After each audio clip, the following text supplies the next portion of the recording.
feel like I'm in a boy band right now. Okay, so as Walid said, my name is Danah Abdullah. I'm going to be moderating this panel. And just a little bit about myself, I am currently a lecturer at the London College of Communication in London, England. I'm a PhD candidate at Goldsmiths, University of London, and I'm the creative director and editor of Kalimat magazine. So today we have 3 panelists, and I will start by briefly introducing them, and then we're kind of going to jump right into the conversation, and I believe we'll have 15 minutes for questions. So we have Salwa Miqdadi, who is an associate professor of art history at NYU Abu Dhabi. She specializes in the history of modern and contemporary art of the Arab world. Salwa was the executive director of the Arts and Culture program at the Emirates Foundation and head of the professional development at Abu Dhabi Tourism and Culture Authority. She was a lecturer at the Paris Sorbonne University Abu Dhabi in the postgraduate program, History of Art and Museum Studies. And she was the co-founder and director of the Cultural and Visual Arts Resource, ICWA, a non-for-profit organization dedicated to the study and exhibit of art of the Arab world in the United States. She has curated several art exhibitions, including the first Palestinian art exhibition at the Venice Biennale, and her publications include New Visions, Arab Contemporary Art of the 21st Century, Palestine, Care of Venice, Invisible, American Arab Artists, and Forces of Change, Artists of the Arab World. Dr. Yasmin Ta'an is the chair of the Department of Design at the Lebanese American University. She started teaching at LAU in 1994 and was instrumental in establishing the BA in Graphic Design program at the university. In 2012, she earned a PhD in Art History and Communication Studies from McGill University in Montreal. And her research focuses on design writing and research, visual culture, and gender representation in early photographs in the Middle East. She has presented her research at conferences in the US and Canada, and Yasmin has also participated in a number of art residencies in Berlin, Beirut, and Bratislava. Her artwork has been exhibited in New York, Berlin, and Beirut, and she is also the author of a book on Hilmi Touni, which was launched here yesterday. And in addition to teaching and research, she illustrated more than 20 children's books. And finally, we have Dr. Ahmad, who is an assistant professor of visual communication design at Kuwait University. He obtained his PhD in design at Bournemouth University in the UK in 2013 and has an MFA in graphic design from the Rochester Institute of Technology. Ahmad is a graphic designer, creative director, and assistant professor, which gives him the opportunity to combine practical design problems into his teaching methods so the students can obtain knowledge and skills. So he is very interested in color communication in design forms, in addition to design processes and methodology, systems thinking, and problem solving. He's also passionate about typography, information design, and publication design. His goal is teaching young designers to be critical thinkers, capable of designing on the highest level of excellence with an uncompromising demand for functionality and rising their work quality to the highest level of excellence possible. So thank you for being part of this panel. And what I wanted to start with was this idea of how art and design is kind of focusing on public engagement, and this is sort of becoming important within art and design education curricula. So I wanted to know what the university's role is in engaging the public, and how are they changing students and professors and practitioners alike? How are they changing perceptions on art and design? Okay, so should I start? Yeah. So at the this graphic design program at the Lebanese American University where I teach, we thought that we started to involve faculty from other departments into the program. The way we did this is that we invited faculty teaching in, for example, the medical school, psychology, sociology. We had a pharmacy person coming in from the pharmacy department to the jury of the graphic design students. So this is when the students present their final projects or their senior projects at the end of at the beginning of their last year. And so they prepare a proposal. So they, after they have taken the research class or the class where they have done the research for their final projects. And so depending on the topic of the project, so if it's a project about, for example, branding an alternative medical product with plants, then we invite someone from the medical school. Or if it's a project about awareness about women's rights, then we invited a lawyer. And I thought that we thought that this was a very important initiative because it worked both ways. So the students, the graphic designers, were not presenting their projects as a project that will save the world. So this professional faculty was sitting there and putting them back on, reality, as in, this doesn't work, or you should do more research on that. And it was an opening to this person coming in from the medical school who did not know that designers can do this, or the role of designers in the social society or the social fabric. So I guess I encourage other schools to maybe invite faculty or people from different disciplines to in a way, promote the role of designers in society as in general, and I think it's important to discuss the role of designers beyond the product is beyond aesthetic, and it has a certain social value, I think, and we're going to talk more about this, I guess, on this panel. Yeah. Well, first I want to describe the program at NYU Abu Dhabi is a liberal art university. So students in different disciplines other than art and design are obliged to take courses actually in the arts. So we have students from engineering taking required courses from our department, which is the art and art history department, and that includes design, art practice, and art history and related fields. So basically, as many of you may already know, it's a new university, and the number of students are nearing about 900. But it is, as I said, a liberal art university. So in my class, when we do projects and I teach art history, it is applied locally through the outreach program. So the university has a community outreach program that all the departments depend on heavily actually in planning the practical end of the courses. So for example, for my students who are taking art history of the Arab world, one of the assignment is to interview artists who are living in the UAE. So ideally, they're visiting their studio, they're interacting with them. We also are fortunate to have a program also that supplements our teaching with travel trips. So I took my students to Jordan, and we had a planned 3-day visits to galleries, to artist studios. We had a discussion on public art at Makan, a center in Jordan, an art center, where the students who actually at the NYU, we have students from 110 countries from around the world. And so for them, most of them have never been to Jordan.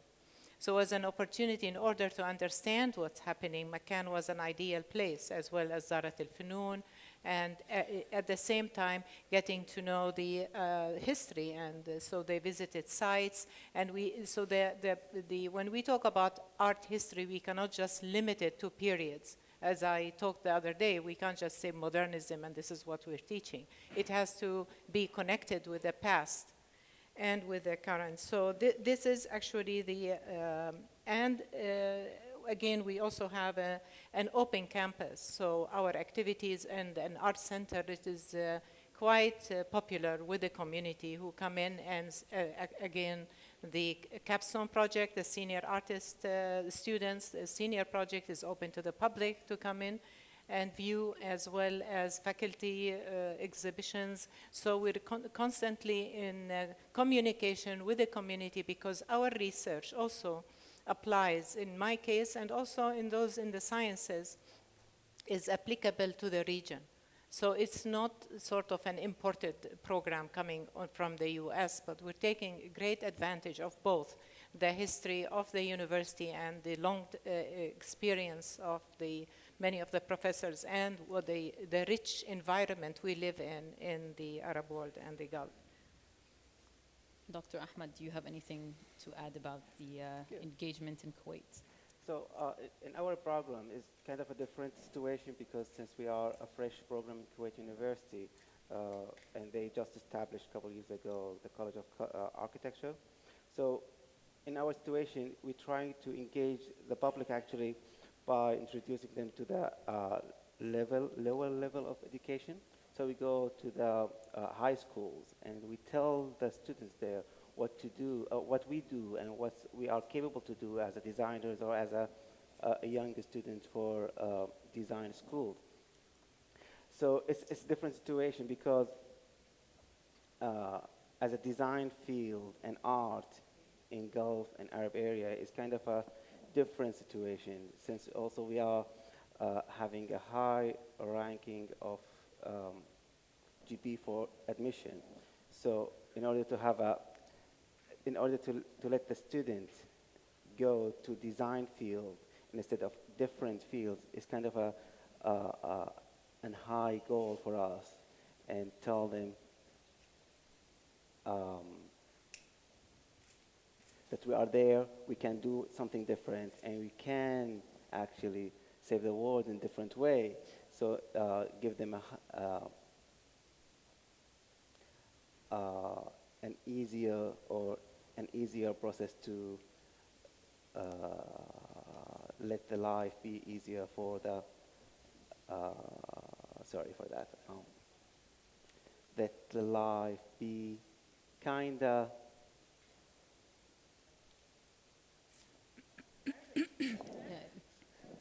it's gone actually. We could come back to it if it's going to come back to you. So we'll come back again. Sorry for that. So I want to still continue with this idea of public engagement, and you're in Abu Dhabi, and there's obviously the big growth of the art market. And so how do you think initiatives like Art Dubai and Abu Dhabi Arts and all these other sort of fairs, art weeks, and to you about design weeks, and not only in Beirut, but also Design Days Dubai and Dubai Design Week, Bahrain Design Week. How do you think are they harmful, or are they because they promote a certain type of design, or are they actually beneficial to the public, and the same for art? Actually, I look at all these institutions, whether commercial or private or government, as part of the total support systems for the art. Mm-hmm. So there's nothing negative necessarily. It is the way the students are trained to be open to ideas from wherever they come, and then to understand the role of these primary, secondary market in the art commercial side. So, and on the contrary, I think it's a fantastic opportunity. Now, if we look at the total scene in many of the Arab countries, we don't have an ideal support systems in the arts. So we're missing financial support for artists, we're missing a lot, but if we look at the art fairs, they are now catering also for not just the student, the general public. I gave several lectures over 3 years with the Campus Art Dubai, where this is the non-profit arm of the Art Dubai, offering a lecture series for the public as well as an actually 1 year almost educational program for artists and curators. So that was very beneficial, and we received over 100 applications for the curatorial and artist program at CAD. So that was so successful that they're continuing it now for the 3rd year. Mm-hmm. So there is this kind of benefit, I think, in that sense. But again, my experience and examples come in more from the art historical curatorial. But again, I think the design has an amazing future in the Gulf. It's something that people can relate to directly, the community and all that. Yeah. Mm-hmm. So I think design has no one definition, or if I want to, or maybe I can rephrase it as in the needs, the design needs from one context to another differ. And so I believe that events such as the Design Week and other events or lectures where we discuss, where there's a dialogue about what design is, about the needs that can be somehow addressed by designers is important. And I believe that in Beirut there's something interesting happening. It's been going on for a while. So there's a certain community of grassroots designers who are working. I think designers can be somehow influenced by the streets of different neighborhoods, and it doesn't have to be, and I don't think it has to be downtown Beirut, because there, for me as a designer, there is no interest, and there's nothing new, there's nothing reflective of a certain specific culture. I think that there's something happening as in the gentrified different neighborhoods I'm talking about Beirut now, and for example, and by that I mean the factories that are turning into galleries, so turning a space or appropriating a space for another purpose. And these are topics that we somehow address in class and discuss with the students. What else? Yeah, you want me? I can go on and on. I know. I think we can. I mean, we have 28 minutes, 40 seconds left, and we still haven't covered most of the stuff. So Okay. maybe we need to have some more conversations after this panel. But Definitely. Dr. Ahmed, I know that so Kuwait doesn't have a design week yet. I think this conference is probably one of the most. Correct me if I'm wrong, but one of the most designy kind of things that takes place every year in Kuwait. Because they have Nuqat. Yeah, they have one of the biggest creative I conferences. mean, And this is, I mean, from what I see, I think it's of great benefit to the community here and to the region entirely. But what are your thoughts on design weeks and their purpose? Yeah, it's really interesting to have a kind of events like that. So we benefit from each other, and we try to, but with these kind of events, what we can achieve is that we introduce each other, and we know and we learn from each other mistakes or each other achievements, actually. So it's really interesting to have these kind of events, and actually within a short period or lowest, cheapest tickets, we can easily go to Dubai or Beirut or whatever nearby countries and be there in the morning, get back again in the evening. So a lot of Kuwaitis actually did that with Design Week in Dubai, and this is a really interesting events to be there. Yeah. Okay, so now I want to move on to the type of student that is being produced by institutions. And we have three different situations here. Obviously, Salwa's at NYU Abu Dhabi, which is, I guess, what would you call it? It's a satellite campus of... Well, no, well, it is, there are two campuses, the main one in New York and the NYU Abu Dhabi and Shanghai. Okay. So there are two outside the United States. But we are supported by the government of Abu Dhabi. So it's a government partnership with NYU. Yeah. And so many of the students are on scholarship, of course, sliding scale type scholarship. Okay. Many are on full scholarship, and many are from the Arab world. Okay. And Yasmin is at a Lebanese American University, which is a private institution. We have two campuses in Lebanon, one in the north of Lebanon, in Byblos, and another one in Beirut, and LAU is starting off a small campus, if I can call it campus, in New York. But the idea of the campus in New York is for students from Lebanon to travel and have a New York experience, and maybe later on for maybe offering courses about actually contemporary Arab artists and what this culture can give to the people living in New York or in the U.S. the students. Oh. In my department, in the design department, we launched 2 years ago the fashion design program, and it's interesting that now we notice that the students who are entering the design program are more interested in fashion than graphic design. So now I'm jealous. I want to somehow, so I'm working on having this graphic design program a bit more attractive.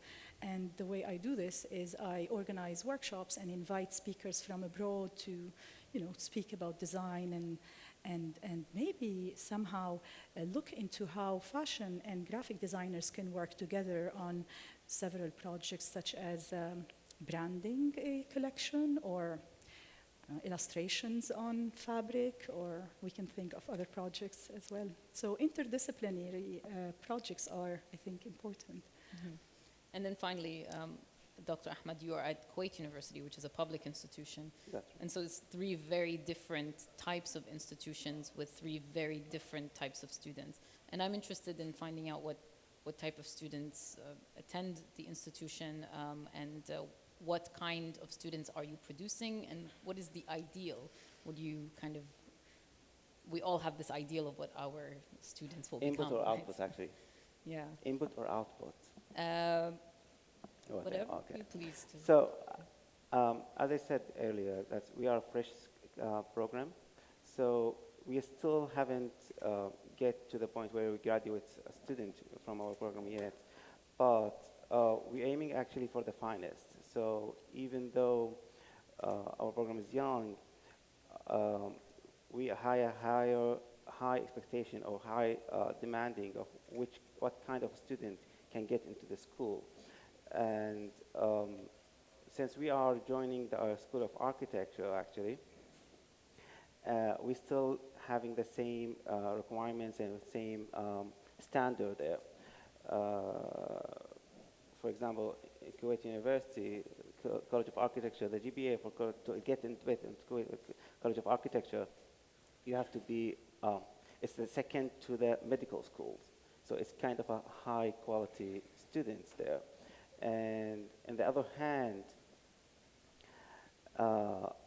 in Kuwait University, to get this kind of a higher GPA, okay, is kind of a demanding for the females rather than the males. So there is a lot of female students in our department, and that's give you kind of a different situation because they have a female asset to their work and get to the point where they will go after they graduated. You know that in the design field, it's kind of a tough to be competing in the market and to be part of the society and doing something. You need to work very hard. So to get to the female part of it, it's kind of a working harder than a male situation. So we are looking for the best of the student, and we are aiming to get them educated in a way that's handling the reality and the reality world, so it will be capable to the reality of life.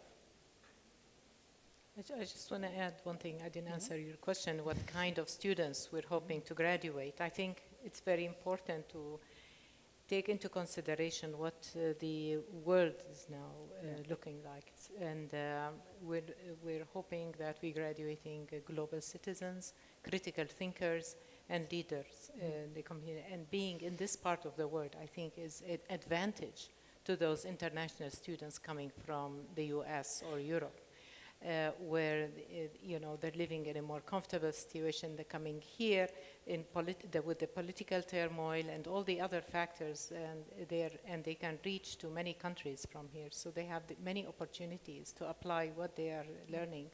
And we find that after graduation, at least in my experience, many have we're looking for jobs in Dubai. They don't want to go back to home to Australia or Japan. I have a student who's asked me last week, I don't want to go back to Japan after graduation. Is there a way I can find a job in Dubai or Kuwait? I mean, they love the Gulf region. So that's also very important for our local students, the Emiratis, who network with these students. And I think that in itself expands the community of critical thinkers and global citizens around the world. Yeah. Well, it's good to know that when most people are trying to get out, they're trying to stay. So, yeah, sorry. Yes. I wanted to add that, so it made me think about, what we're doing with our students. And so last year we decided to organize this event to promote the graphic design program. And we decided to organize an exhibition, so call out all the alumni who graduated from this program and organize an exhibition to show what they're doing in their life after graduating from LAU. And we found out that those students are not working necessarily as graphic designers. So they went to school to study graphic design, but they're working as fashion designers, product designers, artists. One of them opened an art gallery. Another one had a line of bags out as purses. So then it made us think. What are we doing? Or what is our approach in education at LAU today? Is from the foundation year, we teach the students to think as designers. And this opens up, or it widens the scope to where the designers will end up in, and it's not restricted to graphic design per se. And I mean, and it also makes me think about what is graphic design today. It is visual communication, and visual communication can happen through in different ways. So I mean, this is kind of veering off from where I want to go to next, but drawing on what you're saying, do you actually think still having product design, fashion design, graphic design, interior design is still relevant with the way design is going now, or should we just have design? So that, because the students are working in so many different design fields that they kind of have to be very transdisciplinary in a way. So maybe I was not very clear. So what I wanted to say is that what apparently the students are taking from this model of education is design thinking. And it does not really separate product from fashion, from graphic, from, it's a way of thinking. And then the student starts applying those when the student gets to the professional or in the career, at the level of the career, yani. Yeah. I don't know if this is clear. Yeah, no, it's clear. I'm calling for us to just abolish it completely and call it design. Yeah. And then the trend right now is to go and say design is one. So it doesn't matter what kind of field you are in. Since you master the principles and the ideas, then it becomes a tool or a matter of application, where to apply it. And then you can apply it into the fashion, illustration, art, or even architecture. So yeah. Okay, and now I kind of want, who runs the slides? Who should I be pointing at? Oh, hi. Could you put up the slide that I had? Slide person. You should, maybe the person over there. There it is. Okay, so I have a quote out here. This is from the Moroccan historian Abdullah Laroui, and I will read it out because we have our backs to it. And I think it was very relevant to the theme of this conference and the idea of, obviously, authenticity, originality, and copy and paste. So this is, so it says, authenticity should be the center of one's thought, not by denying the other, but by having a strong and critical awareness of oneself and the other. Moreover, the approach is to be critical in the sense that it resists utopianism, exclusivism, and romanticism, and does not give in to the illusory worships of absolutes such as language, culture, and the past. In other words, it is important to realize that language, culture, and the past are not givens to be taken for granted, but phenomena that need to be seriously explored and investigated in order to be appropriated in concrete living situations. Otherwise, one will continue to pursue the hopeless delusion of finding in them magical answers to difficult real problems. And so I put this quote up here because it sort of defines how I see how we have to approach authenticity and originality and the idea of writing history. And so there's a lot of arguments around how the Arab world merely consumes knowledge rather than produces it. And so I could say that students, practitioners, and to an extent even the professors are very unaware of their own history. And so I want to talk about the importance of writing a design and art history. And so by providing a sort of heroes for students to look up to. And I know this is sort of a major domain for you, Salwa, and also for you, Yasmin. So can this new knowledge production increase the research outputs and begin putting the institutions on the map? But more importantly, how important is it for us to be writing this and introducing it to the students? I mean, this is, there are many points here to make, but I'll focus only on the research part, because that's more relevant to my experience. NYU Abu Dhabi is a research-based institution, so all the faculty are engaged in some form of research at different levels. We have the opportunity to do the research and the small funds given to the professors for their research every year. So that's, I think, is unique among many institutions in the Arab world. We also have, I'm talking here about the art and art history, but it is at a much larger scale also for the major research being done in the laboratories, in the science departments, on genetic research and cell research and all that types. Now, for us, and between a relationship of a professor working on a thesis or let's say working on research on a project, the students are very excited about that. They want to know more about it. And when they graduate, they have an option to work with that professor on the side or help out with this. But what makes the university a full, in practical terms, a research university now is that there is an opportunity for senior fellows to come in for a year and do research, especially like for someone who's specializing in Middle Eastern studies and want to write a book on a topic related to the region. They spend a year, from 1 month to a year fellowship, it depends.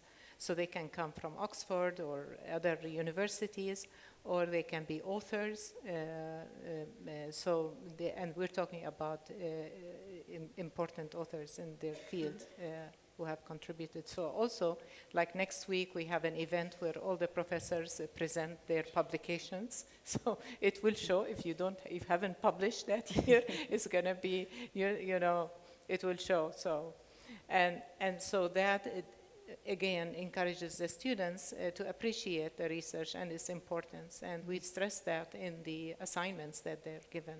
So, and the opportunities are there for them at the university. I mean, can't say everything is ideal, because this is also an undergraduate university now. We offer only the first degree, but in the future we hope to expand it so that there will be more research by the student, by the master's and PhD level. Okay.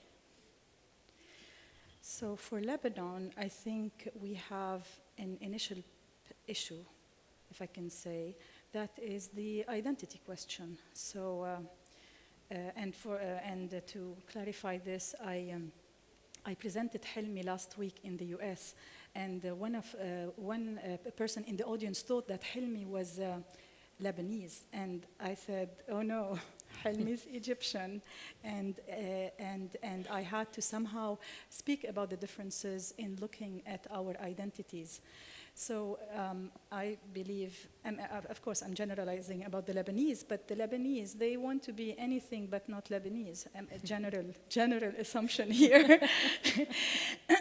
And we had these discussions with the students, but I want to continue my point. But Helmi, he's proud of him being Egyptian, and this is very Egyptian in comparison to Lebanese. So we had those discussions with the students, and we had those discussions with the faculty as well. So we get those students coming in from, of course, Lebanon was under the French mandate after the turn of the century. And so we have French schools and American schools. Most of our students come from either American education or a French system education. And in those schools, they're not only taught languages, but they're also taught about the culture. And they're also indirectly taught to look into their culture in a in a يعني, condescending way.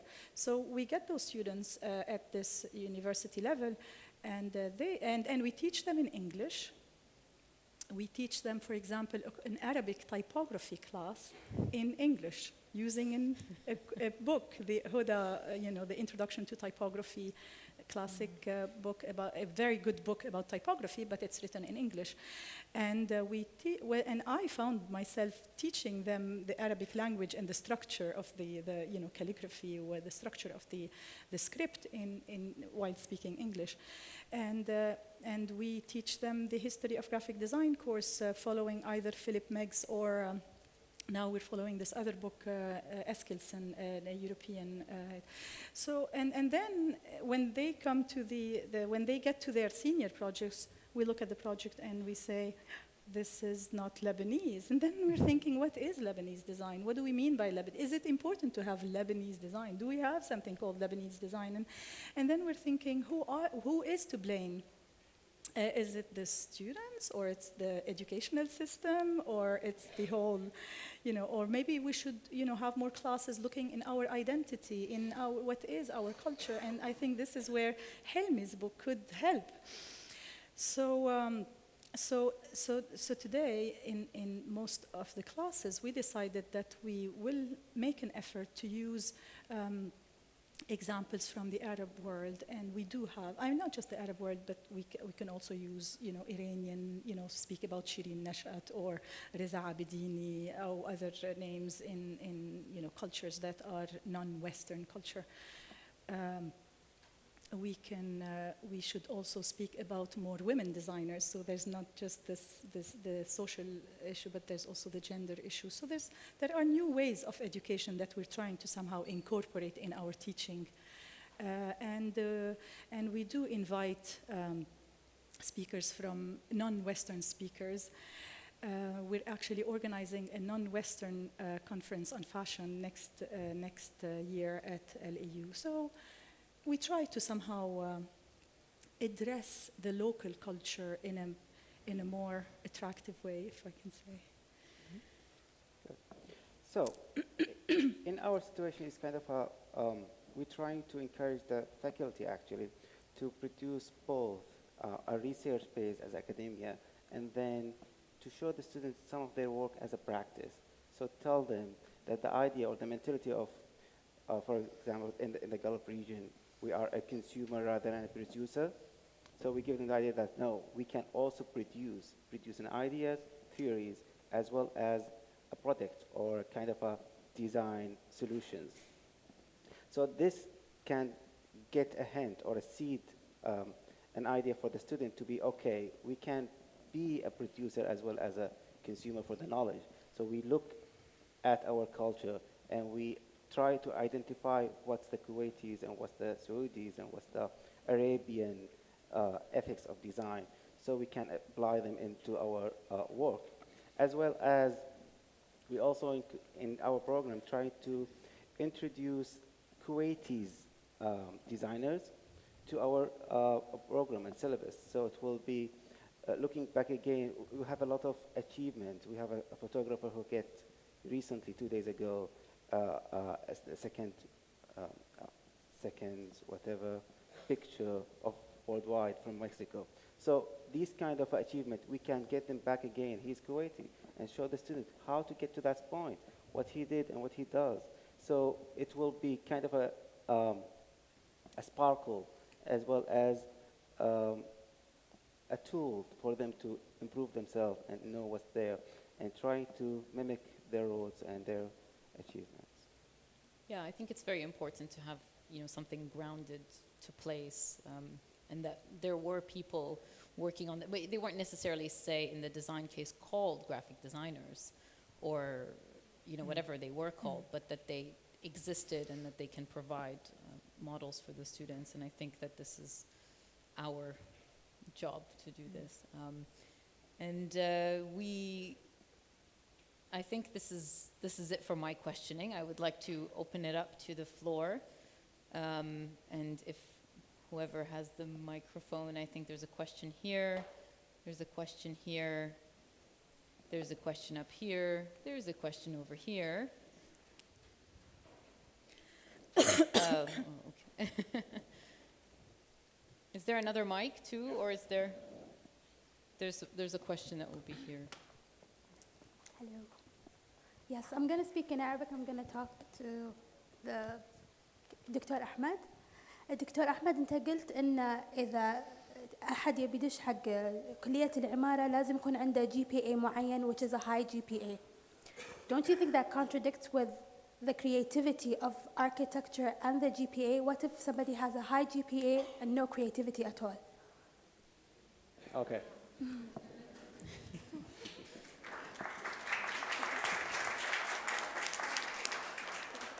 I will get back again to you saying في سؤال دائما ينسأل عندنا يقول لك هل لازم يكون موهبة أو لازم يكون دراسة بالديزاين؟ زين. And then I answer from my life experiences say وهو ممكن يكون دراسة لكن راح تتعبين وايد عشان توصلين لمرحلة اللي عنده الموهبة ياخذها بسرعة. Just to give them the tools, the hints, ABC, and he will get it as Lee. Okay? So toward that, we are also teaching this, the program in a matter of science rather as art. فهو مو مجرد والله لا هذا creative, I like it this way, هذا ما يمشي عندنا. If you do it this way, then how to support your work. تمام. المشكلة اللي قاعد تصير عندنا في الديزاين إنه ليش حلو؟ بس أنا أحبه. لا ما يصير أنا أحبه أنا ماكدونالدز. هذا مختلف تماماً. في وضعيتنا it has to have a solid impact. ليش؟ And to get to the scientific part of it, عشان كذي, you have to have a high standard student. Doesn't matter if they are والله half a student ولا ما أعرف إيش. لا لازم يكون solid student to get that. Okay. Add one more thing. Don't you think لازم تحطون مثل test like a creativity test with along with the GPA عشان تعرفون مدى الكرياتيفيتي حق هذا الستودنت؟ Yeah.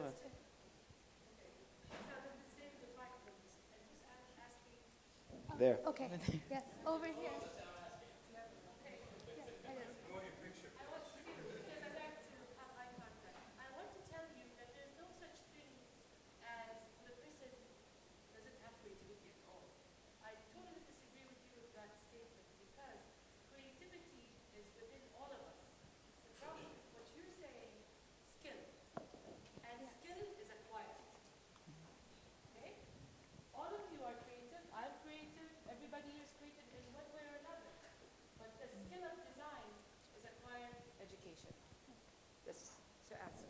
I think my voice is high enough. Okay. Thank you very much.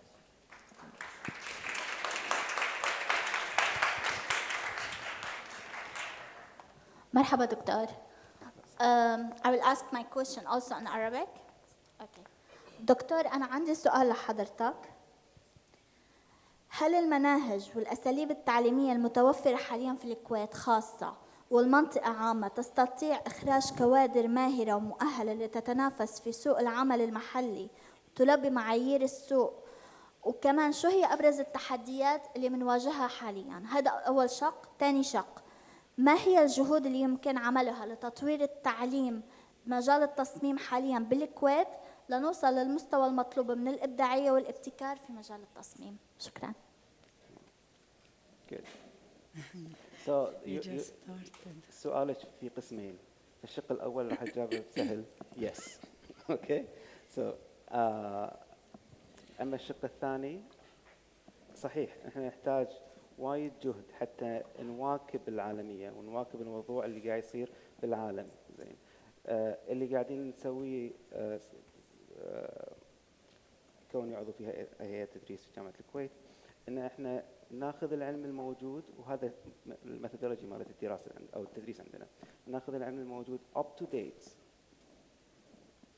وين واصلين للعالم الآن، وين إحنا درسنا، شنو موجود في الهيستوري، تمام، and then try to elevate it to the date right now. الآن شلون ممكن نستفيد منه بحيث تكون المعلومة غير منتهية. فبالقابل الطالب نفسه إذا تخرج بعد 4 سنوات شلون يستخدمها وما ينتهي استخدامه فيها. هناك مجموعة معلومات زين لا تقتصر على وقت معين،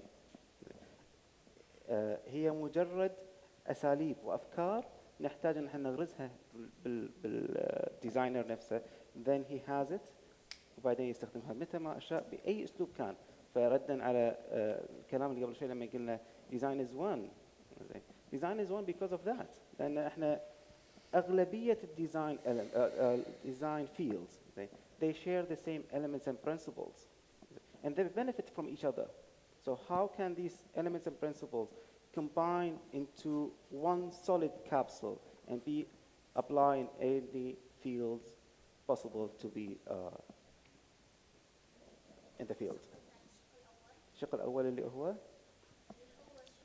اللي بتواجهكم بالتصميم وقد ايه الكوادر اللي احنا عم نطلعها هلا بتتناسب مع سوق العمل ومع المعايير اللي بتفوز. ممتاز. تتناسب مع سوق العمل والمعايير الموجودة في السوق.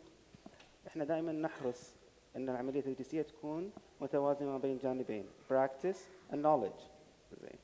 So knowledge I already answered the question. Practicing as I said احنا دائما نطلب ضيوف ونطلب مشاريع حقيقية ونخلي الطالب يتعامل بهذه المشاريع، يتعامل ب deadlines معين، تتعامل في pressure معين، requirement معين. He has to answer every tiny pieces or have a reason for every tiny pieces in their design. ليش سوى كذي وليش صار كذي. فبالتالي he will be solid to be working in any field and any time. هذا موجود.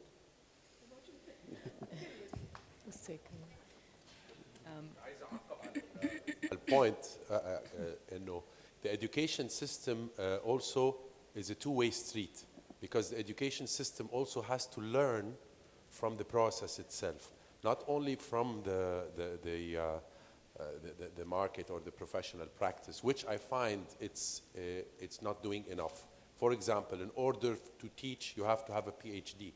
If you have to have a PhD, then you spend most of your career studying. That's true. So, but the people who are actually practicing are unable to make direct contact with the students and share with them that directly.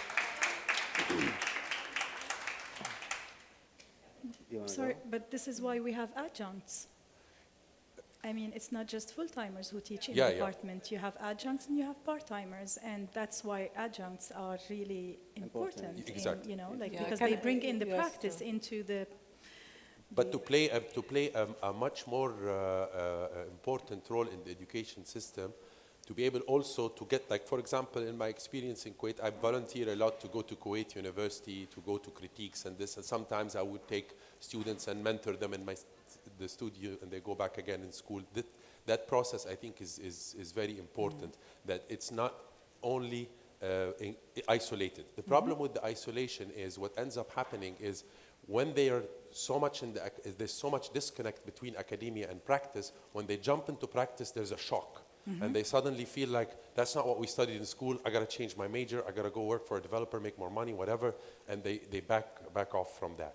But I think the mix between... The mix is very important actually, and that's why we are focusing about it. لازم الطالب يكون عنده بعد أكاديمي، في المقابل عنده نظرة للواقع الموجود حاليا. صحيح. الآن إذا وايد أسئلة صارت. We actually have run out of time, as I'm being told. I know it's the unfortunate. Yes. Yeah, I understand that. I'm just being told that I have to get off stage. So I would. So what's so wonderful about something like Nuqat is that you're instigating wonderful conversation, and I'm sorry, it hurts when you pull the plug. Like we want to talk about something. And this is the first time we have a paid you up in there. And not just that, but I mean like we want to talk about education. Okay. Yeah. Can I answer to that?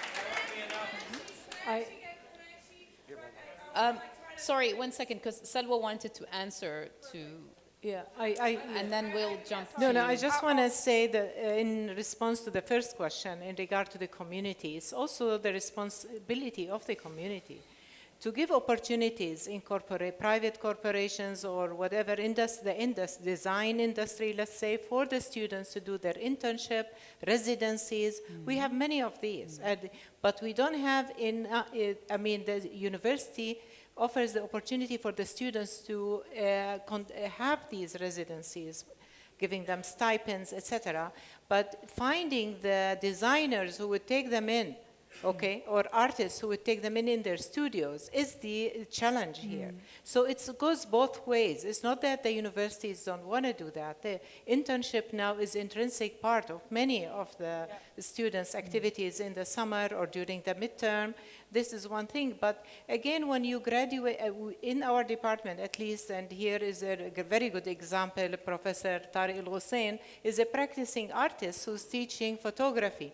The rest are also the same sculptors and designers who are teaching their own practice. And I think we need to look into that, but also it is a community of institutions like Nuqat and others who offer these opportunities for this discussion, or other institutions such as Maraya or Barjil Art Foundation, or now Warehouse 421, for example, in Abu Dhabi, where they're opening studios, because if we train artists and they go out in the field and there are no studios for them to work in, except their kitchen at home or their bedroom, where are they going to really practice? And that's one of the main issues. I think it's a critical issue in the Arab world, is the lack of studios for artists. And we need to look at the practical side, both ways, for what the university can do and the community as well. One last thing on that. Top universities actually demand that you have international practice. Right. You cannot just be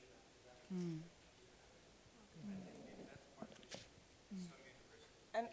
Yeah, I'm a PhD student, but I'm also a practitioner. So, and I don't think I would have it any other way. So.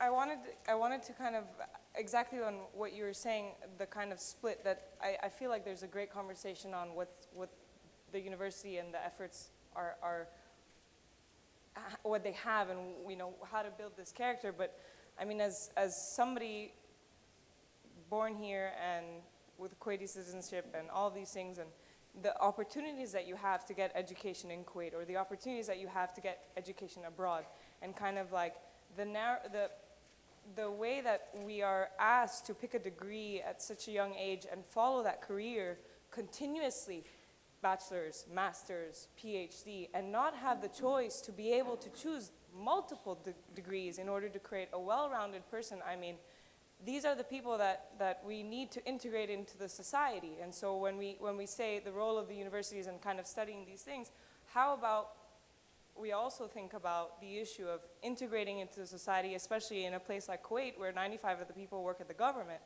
And how do you study something that you want, get a degree from wherever you want because you're passionate about it, and come to Kuwait and have to spend so much time proving that your degree is worthy of being integrated into society, because it wasn't on a checklist that somebody approved once upon a time. These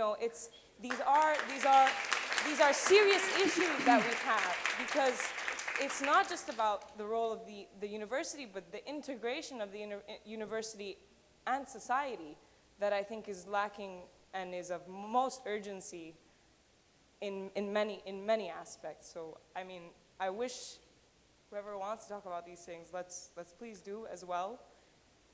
Yeah, and that's the rant. I'm sorry. Was I just given a new timer?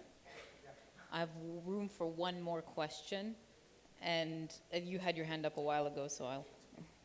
Actually, I'd like to comment on the issue that the young lady was talking about earlier, which is very dear to my heart, and it's very critical. And the answer was given it's a scientific discipline, and we have to be scientific so we get accurate. And I think it's really about critical thinking and critical discourse, and that is in the arts, for sure, in philosophy and the humanities and in the sciences. You cannot limit it only to the scientific methodology, because you can't be critical and being an artist. And I think there was a sort of a tone that I found it rather maybe unacademic, that, well, there is science and there is art. And that's really what we're trying to, I'm an architect, I'm an educator for many years, and I tell my architecture students, you have to know humanities and philosophy, you have to know art, and you have to be science. If you don't have those three, how could you be an architect or a designer, period? And that's really a critical approach. I mean, the education in the Arab world, architecture is within engineering, science. Artists are just irrelevant, talented. Between brackets, I'm you know, like nobodies. I mean, you're an artist. Your family, you go and tell them, I want to be an artist. Like, no, no, no, no. Be something, get a real degree, and then be an artist. Musician, or that's just later on as a hobby. That's absurd and unacceptable attitude, and I think still prevalent in the Arab world, and it has to be completely destroyed, honestly. Sorry.